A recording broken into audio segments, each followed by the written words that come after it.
레리 크랩은 그의 책 하나님을 신뢰한다는 것 중에서 이런 이야기를 했습니다.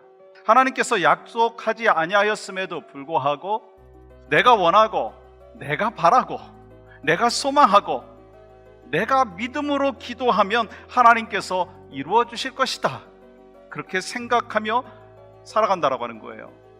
그것은 기독교가 아니고요, 그것은 믿음 생활이 아니라고 하는 것입니다.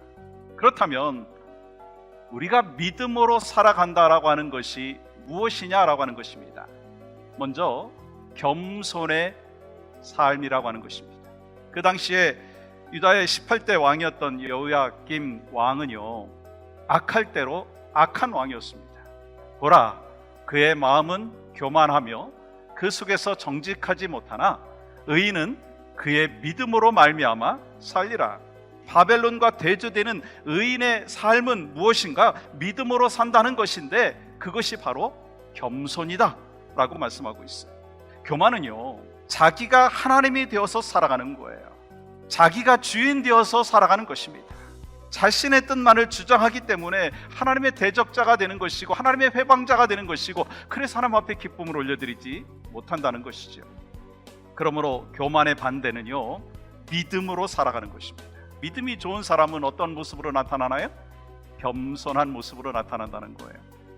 그렇기 때문에 우리는 늘 내가 죄인인 것을 기억하고 나 같은 죄인을 살려주신 하나님의 은혜에 대하여 매일매일 고백하며 살아가야 된다라고 하는 것입니다. 그것이 바로 믿음의 삶이고 그것이 바로 겸손한 자의 삶의 모습인 것입니다.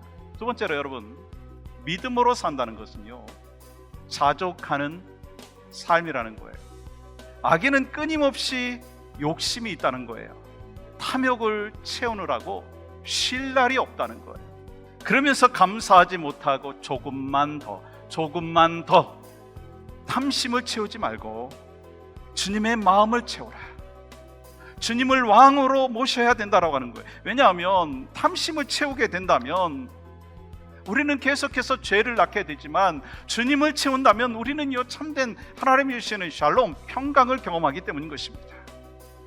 그렇습니다. 믿음으로 산다는 것은요, 이미 주신 것에 대해서 감사하며 자족하며 살아가는 것입니다.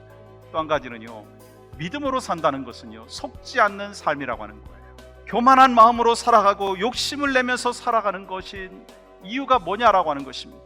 그것은 교만하고 욕심내며 사는 것이 성공하는 인생이라고 사탄이 거짓말로 계속 속이고 있는데 그것에 넘어가기 때문이다라고 하는 것입니다. 그러므로 세상 사람들이 헛된 것을 쫓아 정신없이 살아가는 인생에 대하여 부러워하지 않는 여러분과 저의 삶이 되기를 간절히 소망합니다. 오직 겸손하게 자족하면서 주신 것에 대하여 감사하며 살아가는 여러분과 저의 삶이 되기를 주님의 이름으로 간절히 축복합니다.